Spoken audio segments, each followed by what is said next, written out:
If you've watched Boston Celtics basketball as of late, you've probably seen something like this, where Jrue Holiday is guarding the opposing team's big man, in this case, Karl Anthony Towns. This might seem like a weird defensive decision to make, but we'll look at the reasons why it works.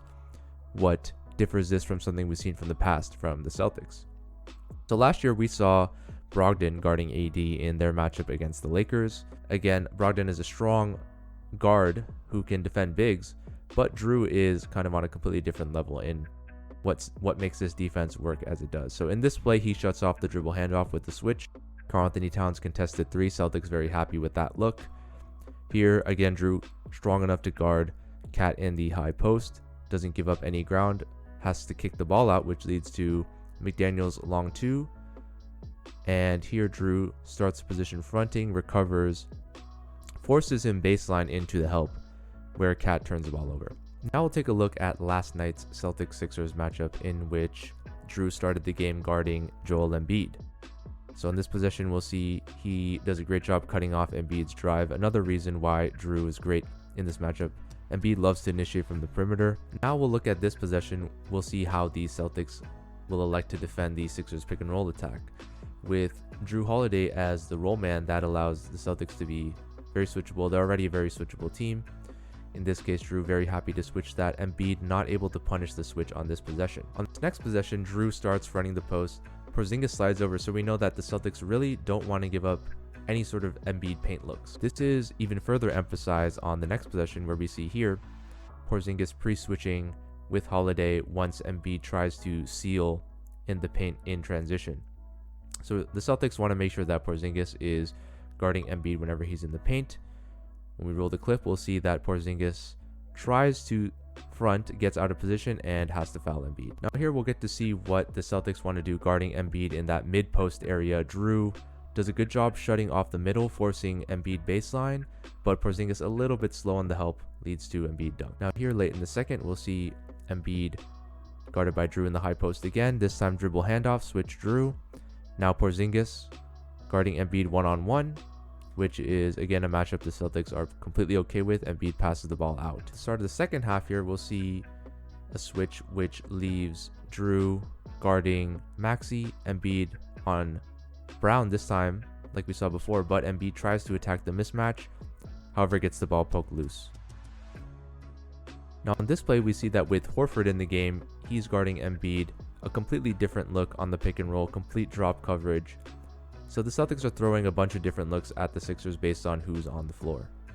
Here again, Horford on the court, however Holiday guarding Embiid again, does a great job fronting, denying the ball.